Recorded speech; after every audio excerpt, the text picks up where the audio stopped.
Donc, bienvenue à notre conférence de presse pour faire le bilan du voyage que nous avons fait en Pennsylvanie pour aller voir comment se passe l'exploitation des gaz de schiste là-bas, parce que ça fait déjà plusieurs années qu'ils la vivent. J'aimerais dans un premier temps vous présenter les gens qui sont avec moi, qui ont été du voyage. Donc, M. Yvon Pesan, qui est maire de Sainte-Marcelle de Richelieu. M. Régent Blanchette, qui est agriculteur, mais aussi conseiller municipal à la présentation. Serge Fortier, qui est porte-parole du regroupement citoyen interrégional de la vallée du Saint-Laurent pour le gaz de schiste, et M. Claude Roger, qui est maire de la présentation. Donc, nous étions le 55 à bord de l'autobus. 3 jours très intenses, un horaire qui était géré au quart de tour. Nous avons fait des rencontres sur le terrain d'agriculteurs. Nous avons rencontré des familles aux prises avec la contamination de leur eau potable. Nous avons fait des visites extérieures de sites d'exploitation du gaz de schiste qui sont à différents stades. Il y en avait certains qui c'était le stade du forage, d'autres c'était le stade de la fracturation hydraulique. Il y avait des installations de pipelines aussi pour relier les différents puits de gaz de schiste qui étaient en exploitation en Pennsylvanie. Nous avons aussi eu des conférences de scientifiques qui sont venus nous présenter les résultats de leurs études sur les impacts de contamination de l'eau des troupeaux d'animaux des agriculteurs, ce que ça avait comme impact sur les animaux, sur la gestation des animaux. Et on va vous revenir. Et finalement, des conférences de groupes citoyens impliqués en Pennsylvanie. Ça nous a donné, je vous dirais, une bonne idée d'à quoi pourrait ressembler le Québec si on laissait les gazières faire ce qu'elles veulent faire avec notre territoire. En fait, je vous dirais, ça serait une catastrophe tant pour nos terres que pour les citoyens si on laissait aller les gazières. Donc, je vais laisser, chacune des personnes vont intervenir. On commençait par M. Blanchette, puisqu'il est agriculteur et donc directement concerné. Bonjour à tous. Moi, en tant qu'agriculteur et élu, je voulais aller voir sur le terrain ce qui se passait là-bas parce que j'étais d'avis à dire que je suis pour, mais à condition que ça soit bien fait. Surtout pour l'économie d'une région ou les valeurs que ça pourrait apporter à notre milieu. Je me suis rendu là-bas. Moi, j'ai une ferme laitière à présentation, comme je disais tantôt. Là, on traite entre 200 270 vaches. Puis on cultive 300 hectares. En fait, j'étais un gars assez de progrès. J'étais avant-gardiste aussi un peu, sans vouloir en mettre un peu trop. Et puis, quand je suis allé là-bas, on passait 3 jours en fait là-bas. Puis là, il faut faire attention parce que je suis revenu de là-bas un peu émotif. Mais je couchais tard hier soir, environ à minuit, à penser à tout ça. J'ai constaté que là-bas, il y avait une pauvreté extrême, surtout les fermes laitières. On a fait plusieurs 100 km et c'était du pareil au même là, d'un coin à l'autre de la Pennsylvanie. Là, quelques années, j'avais été à Cuba, j'avais trouvé ça effrayant, mais là, on peut dire que ça se rapproche quasiment de Cuba, là, sans dénigrer nos voisins, là. Les fermes, c'est quasi abandonné, les portes de la grange arrachées, les équipements, ils mettent ça du long des boisés ou c'est des buttes de terre, là. Et puis les plus jeunes tracteurs que j'ai vus, ils dataient de peut-être 25 ans. On a rencontré une madame après la deuxième journée du voyage, une agricultrice qui est venue nous parler. Et puis elle nous a fait un compte rendu, elle avait un puits derrière l'étable chez elle. Puis on s'est aperçu que par la pauvreté, les compagnies gazières ont profité de la pauvreté des agriculteurs pour les faire signer, sans trop savoir qu'est-ce qu'il allait le pendre au bout du nez, en fait. On a constaté aussi qu'il y a eu de la contamination des eaux, il y a eu des troupeaux qui ont été contaminés, des vaches qui avortaient, il y avait des absences de gestation des animaux, ainsi de suite. La personne, en fait, elle nous a décrit un paysage sur la ferme, on pouvait constater ça. Le puits était juste derrière la grange, il a fallu qu'elle déménage ses animaux. Par la suite, ils ont ce que je trouve épouvantable, c'est qu'il y a des pipelines à peu près des puits, en fait, à tous les deux puits à chaque kilomètre carré, en fait. Puis ça, ce qu'on savait pas, nous autres, à la présentation, on a un puits. On savait pas qu'un jour, il y aurait des reliés. On l'a su par après que le puits était perforé. Qui allait relier les puits l'un à l'autre par des pipelines. Mais là-bas, c'était rendu quasiment comme une toile d'araignée, à force qu'il y avait des travées sur les terres agricoles pour les pipelines. Installer les pipelines, puis relier les puits. Puis la madame, en fait, voulait qu'elle demande la permission pour aller d'un champ à l'autre à cause des pipelines, puis il y avait une servitude, éventuellement, une servitude qui allait gérer, en fait, les pipelines, en fait, pour conserver les distances entre le pipeline et les nouvelles fermes, les installations des fermes, en fait, là. Puis je trouve que ça limite l'agriculture. Fait que je vois pas, si on ne sera pas chez nous, là, installer ça dans nos belles fermes, nos belles terres agricoles, là, mettre des puits, mettons, à la présentation, là, par rapport au territoire, il y aurait à peu près une centaine de puits, puis reliés avec des pipelines. On peut dire que l'agriculture, là, pour amener nos enfants, nos petits-enfants, là, c'est désastreux. Disons que je ne pensais pas un jour à constater ça, que ça deviendrait si pire, mais on est rendu là. Je vous remercie. Merci. Monsieur Roger? Claude Roger, maire de la présentation. Moi aussi, quand j'ai su en février, je sais qu'il y avait déjà eu un voyage qui était organisé en novembre. Ceux qui étaient allés de chez nous, là, du comité de non-schiste, la présentation, étaient venus nous rencontrer, puis ils nous avaient parlé de tout ce qu'ils avaient vu. Fait que moi, j'étais un peu sceptique. J'ai dit, un jour, si un voyage s'organise, je veux aller voir ça. Il me semble, tout ce qu'ils nous racontent, ça n'a pas d'allure. Des tuyaux qui sortaient de la maison. Puis un peu, ils nous ont montré des photos, un peu ce qu'on a vu en fin de semaine. Puis j'ai été troublé de ce que j'ai vu en fin de semaine. Je pensais pas que ça pouvait être si pire que ça. Parce qu'on sait, chez nous, comme M. Blanchette l'a dit, on a un puits qui s'est installé, un puits qui a fait parler beaucoup de lui, qui fuit, puis on n'a pas d'informations, ils nous disent rien, on a ça au compte-gouttes. Puis comme M. Blanchette, on va un peu se répéter, dans une belle paroisse, parce que dans la région qu'on est allé, là, c'est une paroisse, c'est une région agricole pauvre, c'est pas des belles fermes, c'est dévitalisé, comme il dit M. Blanchette, les équipements, les granges, tout est en ruine. Mais chez nous, à la présentation, là, des terres à 10 000 $ l'arpent, aussi, tout drainé. Imaginez-vous tout le système de pipeline qui installerait là, à travers les drains puis tout ça.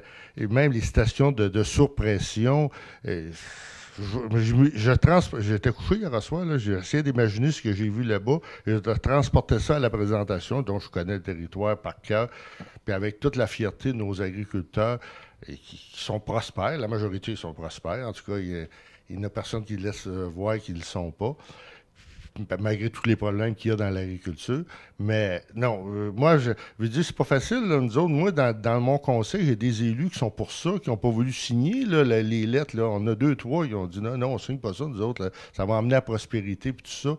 Puis c'est pour ça que je disais tantôt à un autre élu, M. Pézan, il faudrait convaincre tous nos maires, parce que nous, on a un MRC d'agriculture, même la ville de Saint-Hyacinthe. Il faudrait les convaincre, de leur montrer tout ça, là, parce que moi, là, j'étais sceptique, mais là, je pense que je m'en viens, que je ne peux pas imaginer ce que j'ai vu là-bas si ça se passe chez nous. Les gens sont trop fiers de leur terre, sont trop fiers.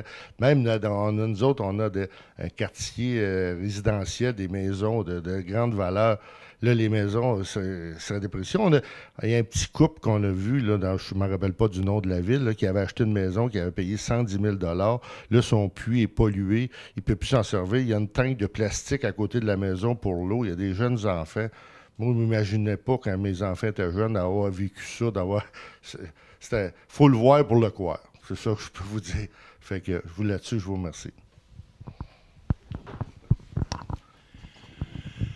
Alors bonjour, Yvon Pesan. Moi, je suis le maire de la municipalité de Saint-Marcel-de-Richelieu. On était 2 délégués de notre municipalité. La municipalité a accepté qu'on puisse aller là. Alors, Saint-Marcel-de-Richelieu, c'est une petite municipalité rurale très agricole, en scénario, pour beaucoup, scénario maïs-grain, des terres très planches, qui reposent sur un bon 25 mètres d'argile assez fluide, assez molle en passant. Et moi, le voyage en Pennsylvanie, je tenais à le faire. Au premier voyage, je n'avais pas cette disponibilité-là. Au deuxième, j'ai dit là, c'est pour le coup qu'on y aille, pour entendre les témoignages et rencontrer les gens. Parce qu'on a tous vu Gasland sur Internet. On a tous été, chez nous, on a adopté des résolutions pour demander un moratoire, pour demander une évaluation environnementale stratégique. On a déposé un mémoire quand il y a eu la commission du BAP à ce moment-là. Je pense que c'est un bon mémoire. Puis de dire, on partait, et moi, c'est ce que je veux vous dire. Moi, je suis parti avec des inquiétudes.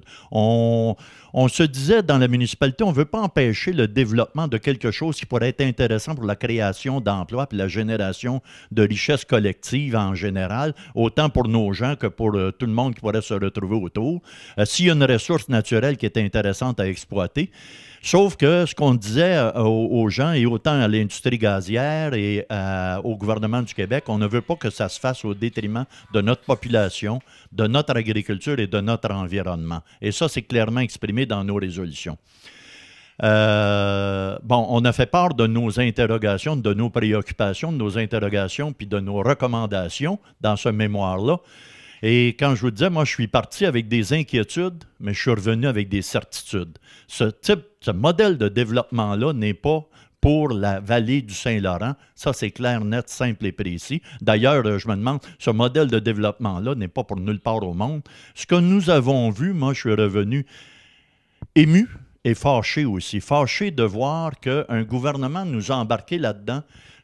Quelque chose de très important et de majeur pour le développement du Québec, sans aucune évaluation environnementale stratégique préalable même à la conduite d'une commission du BAP à des audiences publiques sur cette question-là. Il fallait avoir des études de fond sur cette technologie-là d'exploitation des gaz de schiste, et ça, on n'avait rien. Et on n'avait rien. Et pourquoi on a eu en premier une commission du BAP et après coup une évaluation environnementale stratégique? C'est parce qu'il y a des gens qui se sont levés pour dire à un moment donné, qui sont allés chercher de l'information, et cette information-là, ce n'était pas celle de nos gouvernements, de notre gouvernement, ce n'était pas celle du ministère des Ressources naturelles et de la Faune, ça a été celle de gens qui vivaient des expériences. Puis quand on est allé les rencontrer, ces personnes-là, de dire, si c'est ça qui nous pend au bout du nez, on ne veut pas ça. Moi, chez nous, on a l'aqueduc partout, mais la municipalité voisine de chez nous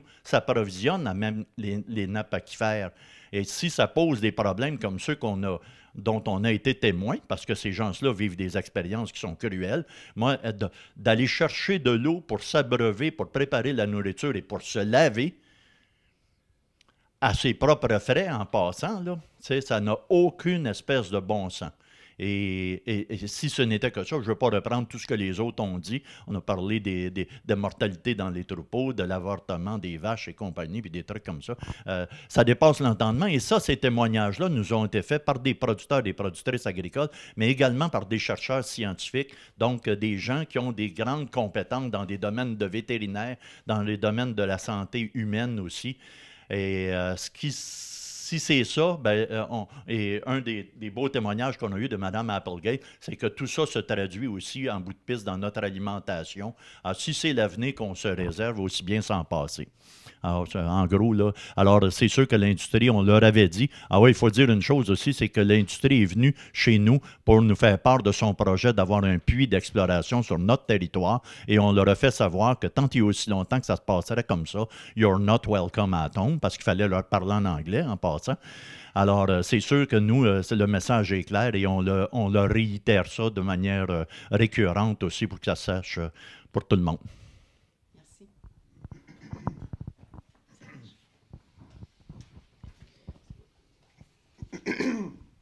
Alors, bonjour à tous. Mon nom est Serge Fortier. Je suis co-auteur. Excusez-moi, j'ai de la fatigue d'accumuler, c'est en fin de semaine. Je suis coordonnateur général et porte-parole pour les comités de citoyens, le regroupement interrégional de la vallée du Saint-Laurent. Alors, après plus de 20 mois de mobilisation citoyenne, on demeure avec le même constat, c'est que les Québécois ne savent pas ce qui les attend dans le dossier des gaz de schiste. Un voyage comme on a fait, mais c'est le deuxième qu'on fait, et on compte en faire d'autres. L'objectif des comités de citoyens de notre regroupement, c'est de faire connaître la réalité dans le dossier des gaz de schiste. Un puits ici et là au Québec, ça a créé des remous, mais c'est rien à côté de l'implantation réelle et complète de l'industrie lorsque ça va passer à la phase d'exploitation. Donc, c'est un pensez-y bien et il faut absolument que les Québécois se réveillent, s'intéressent à ce dossier-là qui est crucial pour l'avenir de nos générations futures. Et des voyages comme ça, il faudrait que tous puissent venir ou du moins croient les gens qui y sont allés si vous ne voulez pas y aller. Parce que c'est là qu'on constate l'ampleur de l'invasion des gazières sur un territoire. Je dis l'invasion parce qu'en quelque part, s'il y a un gain qui se fait d'un côté, il y a énormément de pertes qui se fait de l'autre et on dirait qu'on ne le considère pas. Juste au point de vue agricole, puisque le voyage touchait à l'agriculture, c'est une destruction du milieu rural. C'est une destruction de plusieurs terres. C'est un morcellement des parcelles de terre qui crée des embûches au niveau des agriculteurs, au niveau de leur préparation de sol, au niveau des animaux aussi, au niveau des pâturages. Ça, on l'a constaté de visu. L'intensité des puits, des gazoducs, écoutez, on roulait sur une route, il y en avait un à gauche, un à droite en construction, sur la même route, deux gazoducs. Un à côté de l'autre en parallèle, avec des puits à tous les demi-kilomètres. Là. Ça commence à faire. Là. Ça, on ne l'a pas vécu au Québec. Mais c'est ça qui s'en vient. Alors, ce qu'on remarque, c'est de la destruction. Si on fait un gain, il ne faut pas créer une perte à côté. Surtout pas une perte au niveau du monde agricole. Le Québec, il y en a que je pense c'est à peine 2 % du territoire du Québec qui est agricole et il se fait hypothéquer continuellement pour différentes raisons, pour le développement domiciliaire, pour n'importe quoi. C'est toujours l'agriculture qui paie le prix pour tous les développements qui existent et puis ou qui peuvent exister. Et là, le gaz de schiste s'en vient.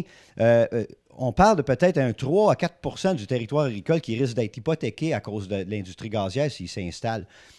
Puis on n'est même pas sûr parce qu'on ne connaît pas l'ampleur de l'installation. On a eu une conférence d'ailleurs qui estimait la quantité de puits qu'on aurait au Québec serait 3 fois supérieure à ce que le BAP prévoyait. C'est-à-dire on parle de 20 000 puits depuis longtemps dans la vallée du Saint-Laurent. Mais selon les estimations, en rapport avec la densité des puits qu'il y a en Pennsylvanie, il y aurait 3 fois plus de puits que 20 000. On parle de 58 000 puits qu'on nous disait au Québec, qui ont fait le calcul par rapport à la vallée du Saint-Laurent. C'est impensable. Déjà, 20 000, c'était comme trop, là. Ça avait comme pas de bon sens. Donc, moi, je reviens, c'est la deuxième fois que j'y vais.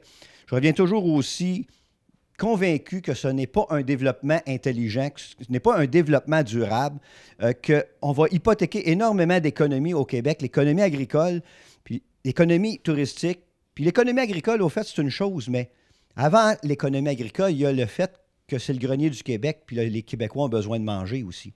Alors oui, ça fait vivre des gens, mais ça nourrit le peuple québécois aussi. Donc ça, il ne faut pas perdre ça de vue. Donc l'agriculture, j'ai hâte, puis il y a bien des citoyens, bien des élus qui vivent dans des municipalités rurales, qui ont hâte de voir l'agriculture mise en priorité dans les dossiers, autant les dossiers énergétiques que d'autres dossiers. Merci bien. Peut-être juste en conclusion, pour suivre ce dossier-là depuis environ 2-3 ans, j'avais commencé à suivre lorsque j'étais présidente à Au Secours, on se rend compte que le discours des gazières, leurs arguments, la façon d'approcher les citoyens et de présenter les choses, c'est exactement la même recette en Pennsylvanie qu'au Québec. Ils nous font des beaux discours de création de richesses, de création d'emplois. Exactement la même chose, mais ce que les gens de Pennsylvanie nous ont dit, faites attention, parce que c'est pas autant d'emplois qui sont créés que ce que l'industrie le dit. Puis même, ils nous ont dit, les meilleurs emplois, c'est même pas des gens de chez nous qui les ont, c'est les gens du Texas puis de l'Oklahoma. Les seuls emplois qu'ils nous laissent, c'est les emplois les plus dangereux de manipulation des produits chimiques. Et du sable, il faut savoir que ce sable-là, c'est de la silice. Et donc, c'est un produit qui est très dangereux pour la santé, qu'il faut manipuler avec beaucoup d'appareils de protection. Donc, c'est comme ça que ça se passe en Pennsylvanie. Et c'est exactement comme ça qu'ils ont commencé à approcher le Québec.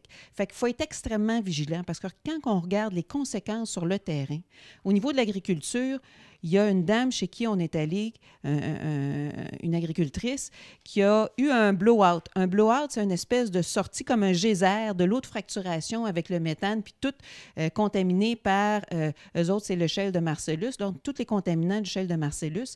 Et ça a eu un impact sur ces animaux.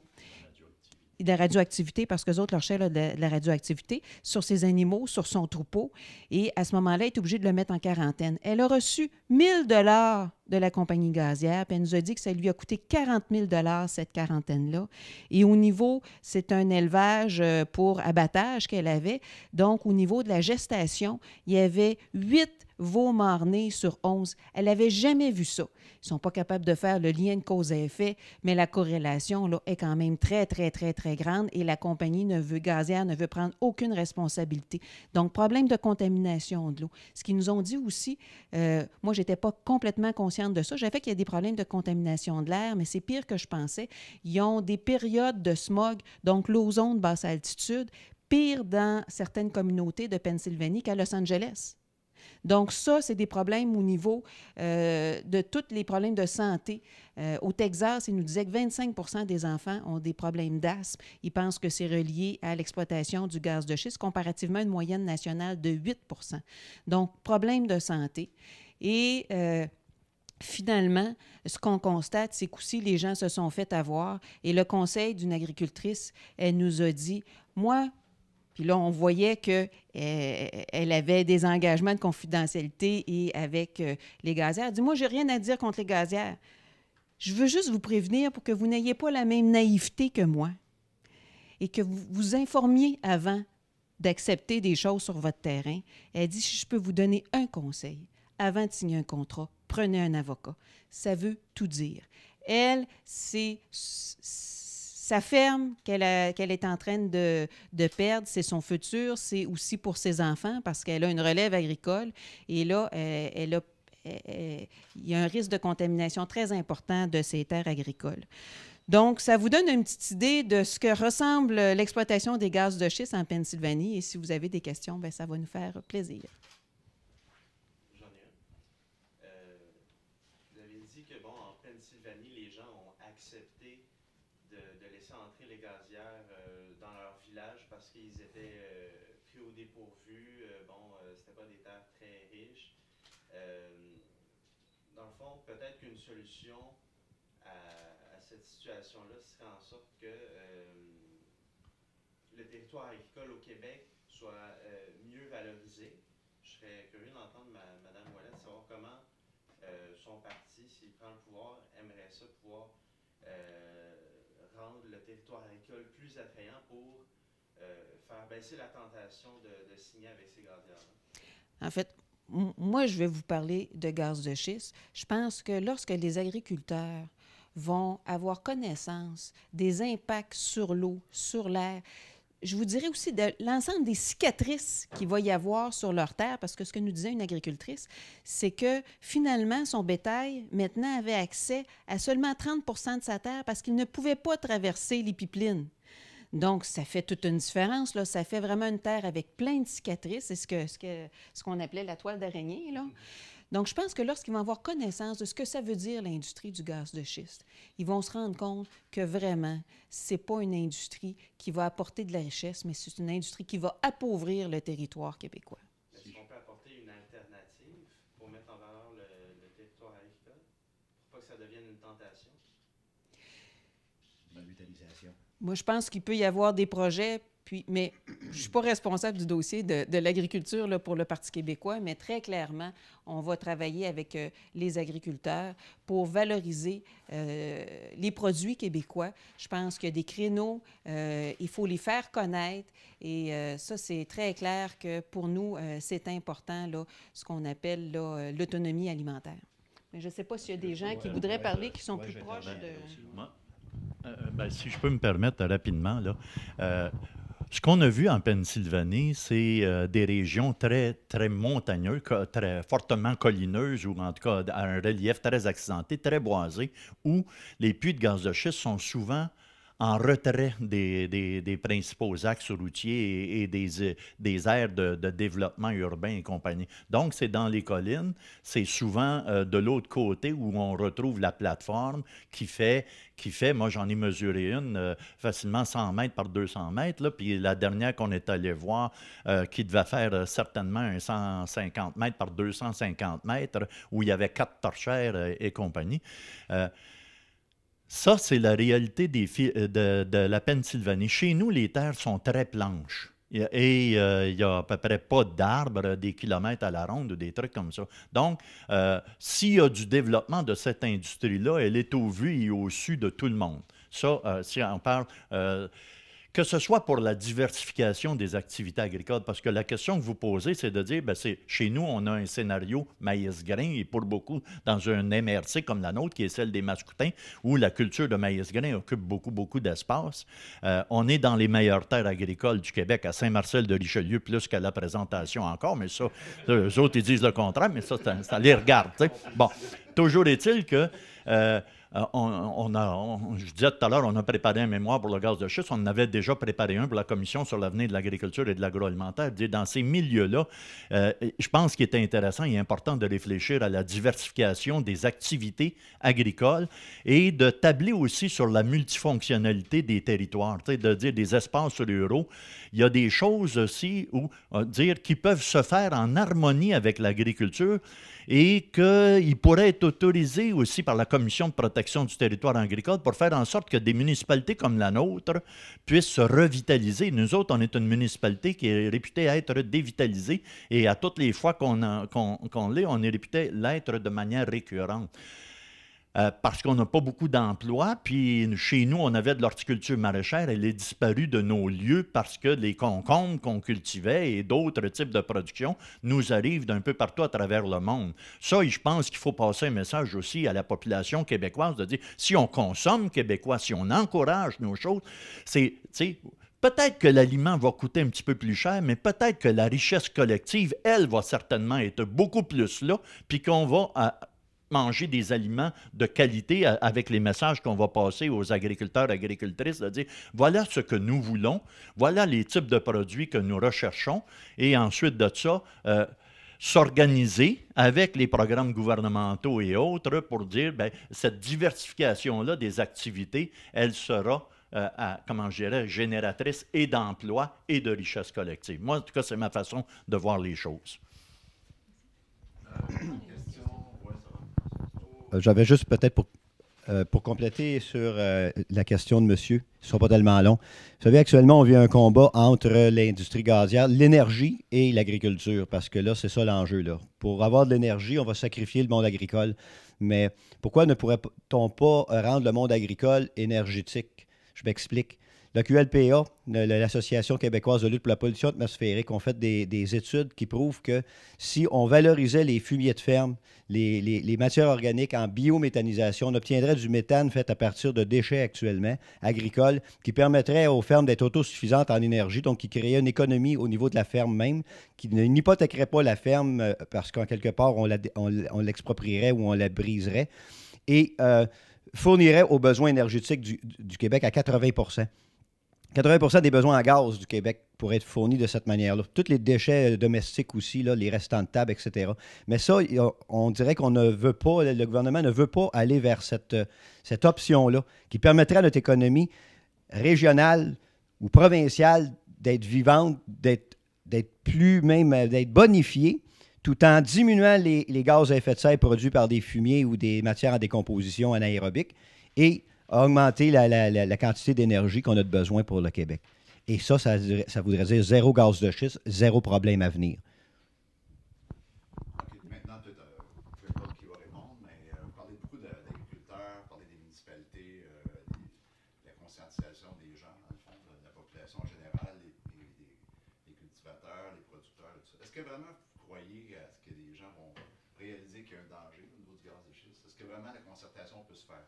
Parce que vous parliez des maires qui ne sont peut-être pas vraiment encore tous convaincus. Dans les conseils municipaux, il y a des gens qui considèrent que c'est peut-être économiquement rentable.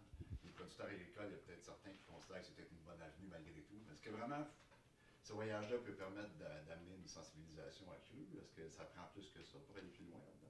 Moi, je pense que c'est clair que le voyage amène de la sensibilisation accrue parce qu'il y a des gens qui vont sur le terrain, qui sont des leaders dans leur milieu et c'est certains qui vont rapporter ce qu'ils ont vu.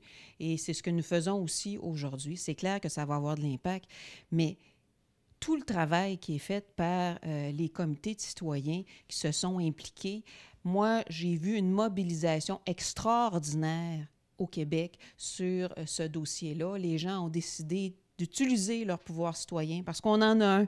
On ne l'utilise pas assez souvent, mais on en a un. Puis dans le dossier des gaz de schiste, ils ont décidé d'utiliser leur pouvoir citoyen pour se faire entendre. La campagne qui a été menée pour protéger le territoire, où les citoyens signaient un refus d'accès à leur territoire. Écoutez, il y a 55 000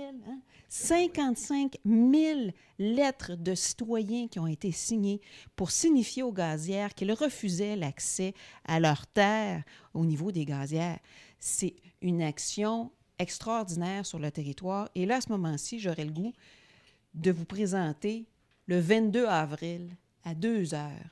Il va y avoir une manifestation à Montréal, une marche citoyenne où les gens vont venir dire qu'ils veulent reprendre le contrôle de leur richesse naturelle, qu'ils veulent pouvoir décider qu'est-ce qui va se passer, que ce soit pour respecter la signature de Kyoto, que ce soit pour s'assurer au niveau des mines que l'exploitation se fasse correctement, mais surtout avec des redevances pour les Québécois et les Québécoises, que ce soit au niveau du dossier des gaz de schiste pour dire « wow », comme une certaine vidéo de Dominique Champagne qui a circulé sur Internet.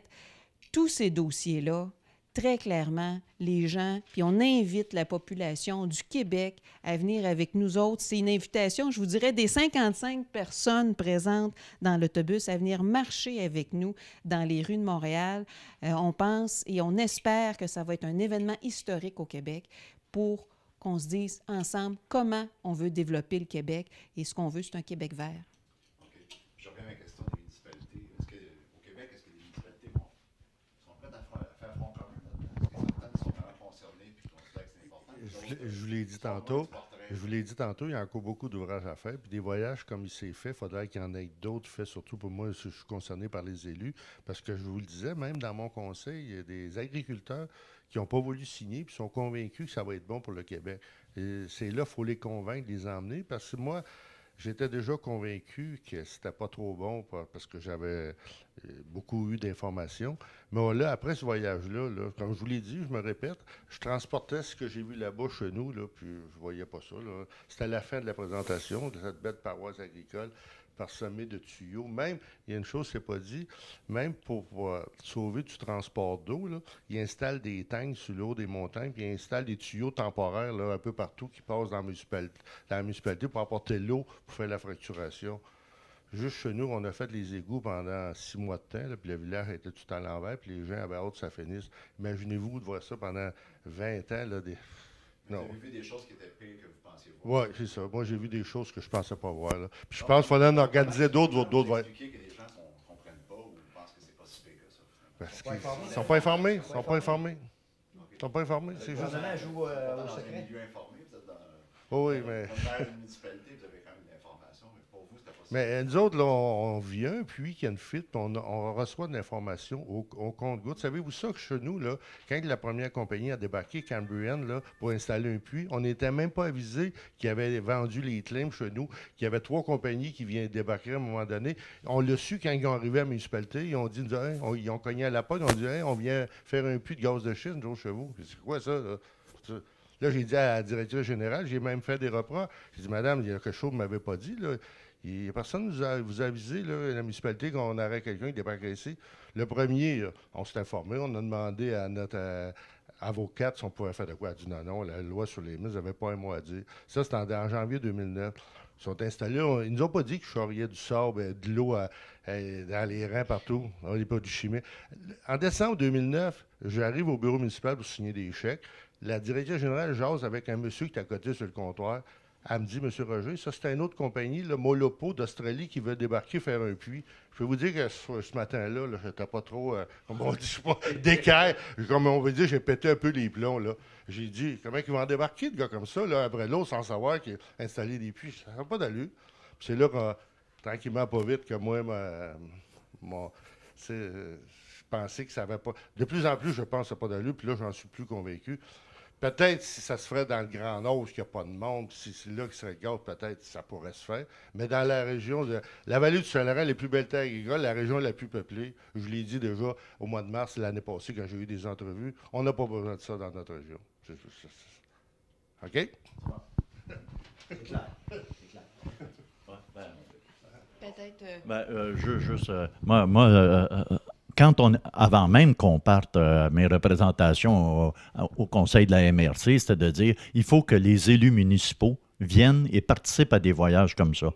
Il y a 2 types de voyages. Il y a ceux qui sont organisés par les compagnies, où on vient vous montrer des choses qui, à la limite, sont intéressantes, puis à la limite, dire, ben regardez, là, il y a tant et tant de centaines, à la limite, quelques milliers de personnes qui travaillent à charrier de l'eau ou n'importe quoi dans ce style-là.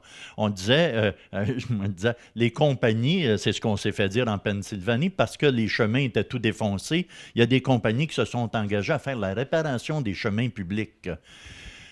Ça, de dire, bon, il y a comme une responsabilité, il assume ces choses-là, mais au détriment de quoi, là? Au détriment du tissu social, au détriment de la ressource aquifère, au détriment de la santé des gens, et ainsi de suite. Bon, tu dis, ils ont peut-être mis quelques centaines de milliers, à la limite, possiblement 1 million ou 2 millions de dollars pour faire ces choses-là.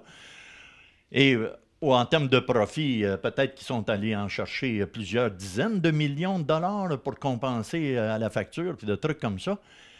Mais nous, ce qu'on a vu, là, quand je vous disais, on est revenu ému de ce qu'on a vu, des gens qui sont soumis à des conditions qui n'ont pas d'allure. On est en plus forte raison, tu sais, moi je suis allé aux Philippines, je vois du monde qui vit dans des conditions, tu sais, du monde heureux en passant, là, qui vivent dans des conditions qu'on n'accepterait pas pour nos gens. Mais là, on est en Amérique du Nord, puis on ne s'attend pas à ce que ces conditions-là soient, comment je dirais, qu'on rende obligatoire pour des gens de vivre des situations comme celle-là. Ça dépasse notre entendement. Et moi, je persiste à dire, si c'est ça qui nous est réservé, pour notre société québécoise, on n'a pas besoin de ce modèle de développement-là. Il y a des façons alternatives de faire les choses. Monsieur Serge Fortier en a parlé. Pensons plutôt à voir quelles sont les alternatives intéressantes qui feront en sorte qu'à un moment donné, comme Madame disait, on aura un Québec un peu plus vert, mais un peu plus sain pour tout le monde aussi. Et il faudrait que tous les...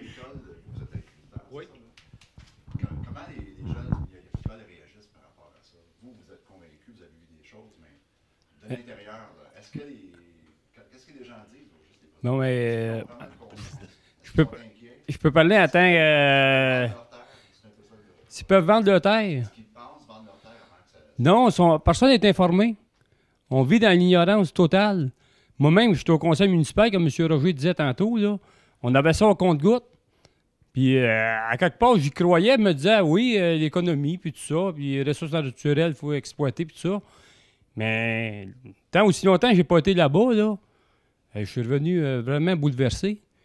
Et puis, mes voisins aux alentours ne sont pas au courant de rien. Il n'y a rien qui circule. Ils n'entendent parler, puis point final, là, puis ils pensent que le regroupement des citoyens, là, c'est des flyers là, qui comprennent à peu près rien. Là.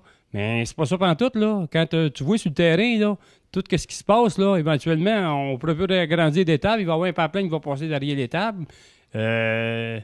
Non. Les propriétés perdent de la valeur énormément à ceux qui où il y a un puits. Au Québec, la position qu'on devrait prendre là-dedans dans le monde agricole, c'est quoi ça?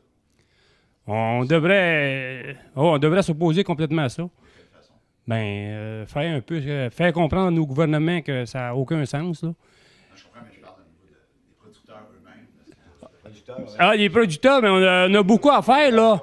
On a beaucoup à faire parce qu'il semblerait que l'UPA est en faveur de ça. Refuser par écrit. Les producteurs devraient refuser par écrit. C'est ça. Comme on fait actuellement l'opération C'est un président de fédération régionale qui a dit qu'il n'y avait pas rien là. C'est que quelque part, entre le gouvernement et l'UPA, il y a eu un certain rapprochement. Donc, disons qu'il faudra creuser pour voir qu'est-ce qui s'est dit, mais on s'imagine, là. Mais vous souhaiteriez plus d'action, dans le fond. Ben oui. Plus de fermeté. C'est ça. Je peux juste dire, hier, il y avait un dirigeant de l'UPA. Je ne sais pas à quel niveau, par exemple. Là, honnêtement, je pense qu'il est vice-président de sa fédération régionale, mais je ne peux pas vous le certifier. Qui disait, par rapport à celui qui s'était prononcé clairement pro, en tout cas en disant qu'il n'y a vraiment pas de problème là, probablement qu'il est allé à une visite avec l'industrie, je ne sais pas, là, invité par Talisman ou quelqu'un d'autre. Mais celui qui était là, quand il est revenu, il dit non, tu sais, il veut dire non, nous autres. Alors moi, je pense qu'il en va pour les agriculteurs comme il en va pour les élus municipaux. Aller faire un voyage organisé qui vous montrera pas juste... Moi je veux pas non plus dire... Tu sais, on disait, nous autres, on est prêts à entendre l'industrie à Mercier des Mascoutins. On dit, on attend. M. Bouchard devait venir nous rencontrer le 25 octobre. Finalement, il n'est pas venu. Puis là, on est en train de faire des démarches pour que des représentants de l'industrie viennent nous rencontrer pour nous dire maintenant, eux autres, qu'est-ce qu'ils ont, parce que c'est vrai que des maires disent ça va être quoi les retombées intéressantes là, financièrement parlant pour les communautés. Les montants d'argent qui pourront être versés, parce que le rapport du BAP recommandait qu'il y ait 10 000 par puits creusé chez nous. Mais moi, 10 000 si on a un budget d'1 million de dollars, bon, j'ai fait le scénario chez nous, à la limite, on pourrait avoir entre 90 et 100 puits à Saint-Marcel-de-Richelieu, là. Bon, ça ferait 1 million de dollars, mais je les aurais sur l'étalage sur 25 ans, 10 000 par année, là, on fait quoi avec ça s'ils nous défoncent tous nos chemins publics, là? Tu sais, on met 100 000 $ par année parce qu'on a des petits budgets. On prend 1/10 de notre budget municipal pour refaire des bouts de chemin. 10 000 $, on fait quoi, là? On fait 3/4 de kilomètre avec 100 000 $. 10 000 $, on va faire 1/10 de 3/4 de kilomètre. C'est comme ça que ça se traduit, là. C'est ça qu'il faut que les gens réalisent à un moment donné. Autant pour les producteurs agricoles, l'impact que ça peut avoir sur leur propriété, que pour les municipalités, l'impact que ça peut avoir sur nos organisations et nos citoyens. Nous on est allés là, Robert Beauchamp et moi, comme Robert, c'est le maire suppléant chez nous, c'est-à-dire, on revient... Robert disait même, lui, je pars neutre. Je suis ni pour ni contre, mais quand il est revenu, il était contre. Ça, c'était clair, là. Puis de dire, nous autres, notre engagement, c'est de revenir auprès de nos citoyens, de leur parler de ce que nous avons vu, de ce que nous avons vécu. C'était émotif, mais c'était très instructif aussi et très formateur. Puis de dire, bien, si c'est ça, comme je disais tout à l'heure, si c'est ça l'avenir qu'on nous réserve, parce qu'on a un gouvernement qui est résolument engagé dans cette avenue-là avec l'industrie gazière, ben moi, je dis à M. Bouchard et compagnie, attendez, là, nous autres, là, à la limite, on va mettre nos charrues devant vos bœufs. C'est ça que je disais. Peut-être pour votre information, on a posé la question, il y avait une quinzaine d'agriculteurs qui étaient avec nous dans l'autobus du voyage. Ouais. Et puis à votre question, qu'est-ce que les agriculteurs pourraient faire? Bien, ils pourraient faire comme les 25 000 propriétaires terriens actuellement qui ont fait dans la vallée du Saint-Laurent avec l'opération qu'on a mis en place, les groupes citoyens, l'opération qui s'appelle « Vous n'entrerez pas chez nous ». tous les agriculteurs de la vallée du Saint-Laurent devraient signer une lettre de refus d'accès aux gazières pour être solidaires dans cette action-là, par principe de précaution, premièrement, vu qu'on ne sait pas à quoi s'attendre, et puis pour empêcher les gazières d'avoir accès aux terres, parce que c'est les producteurs agricoles, c'est les propriétaires de terres qui vont être approchés par les gazières. C'est eux qui sont visés, qui sont victimes de tout ça.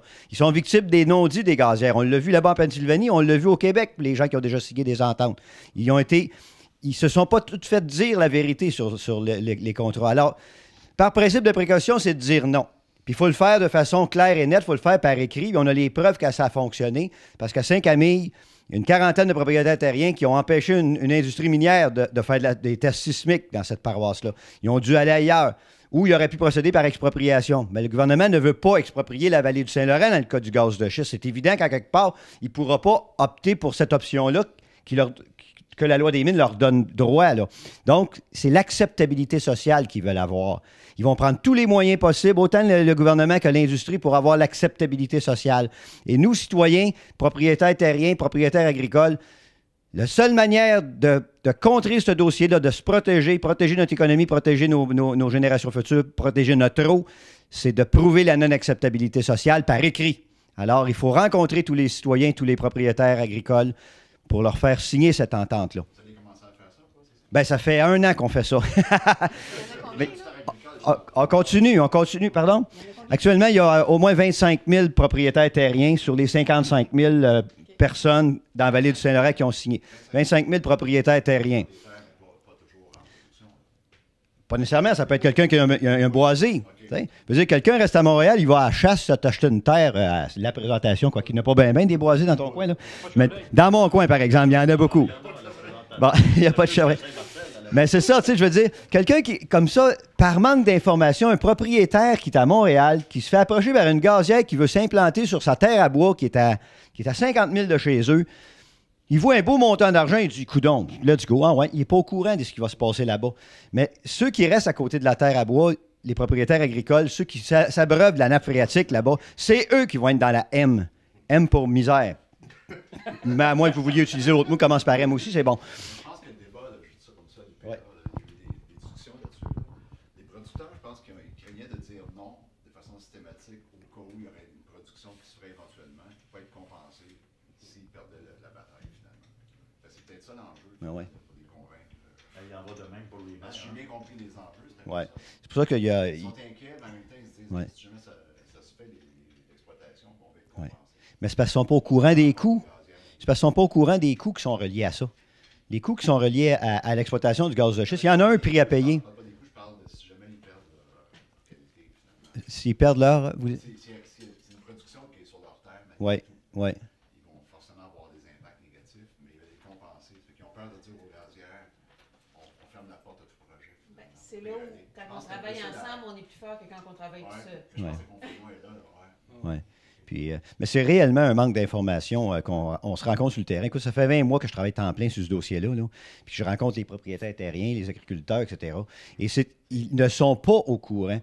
Je fais une des soirées d'information et le titre de cette soirée-là, c'est « Quel prix êtes-vous prêt à payer pour voir l'industrie gazière s'installer sur vos terres? » C'est quoi le prix que vous êtes prêt à payer? Parce qu'il y a tout un prix à payer pour chaque chose. T'sais.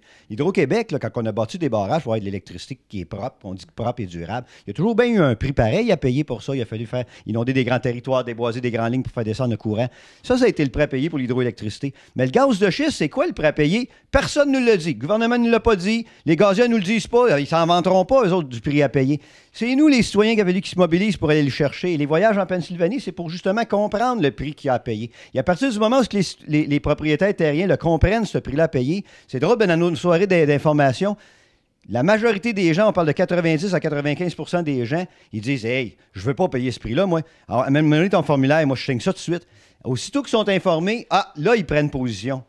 Mais le jeu du gouvernement puis de notre système, dans le fond, c'est de ne rien dire pour manipuler le peuple. Le meilleur moyen de le manipuler, c'est de le garder dans l'ignorance. Et c'est exactement ça qui se fait partout. En Pennsylvanie, en Argentine, pour les mines qui vont s'installer là, c'est souvent des mines canadiennes.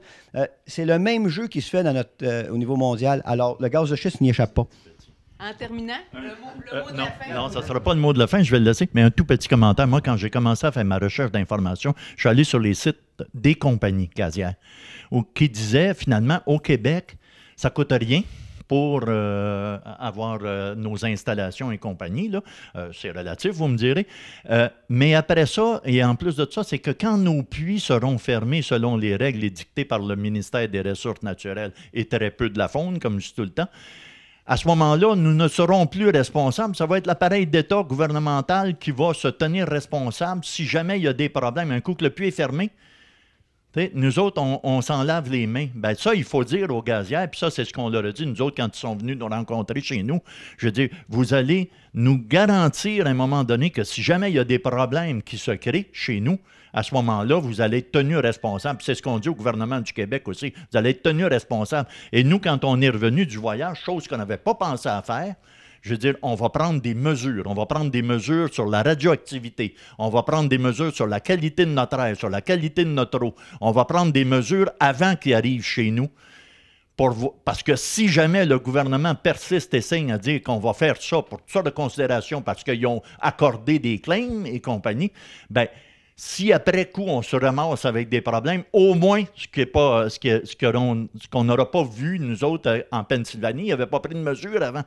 Fait que là, ils ne peuvent pas dire c'est ce changement-là qui nous a procuré ces problèmes-là. Alors, nous autres, on s'est dit, là, même Robert était prêt à acheter un compteur de détection de radioactivité à la municipalité. J'ai dit, on va regarder ça à l'échelle de la MRC, peut-être, je ne sais pas. Mais c'est ça, je pense, qu'il faut faire aussi. Comme si on est vraiment responsable, là, de dire, on va prendre toutes ces mesures-là. Puis après ça, le gouvernement du Québec, là, on vous met en demeure. À la limite, on pourrait dire, là, moi, ma femme a dit on devrait aller en recours collectif contre le gouvernement du Québec, tel que ça se présente là. Je vous remercie. Je pense que ça fait déjà une bonne tournée là, de ce qu'on a vu, ce qu'on a vécu et comment on a apprécié et on est inquiet de ce qui se passe là, en Pennsylvanie, puis qu'on ne voudrait pas que ça se fasse au Québec.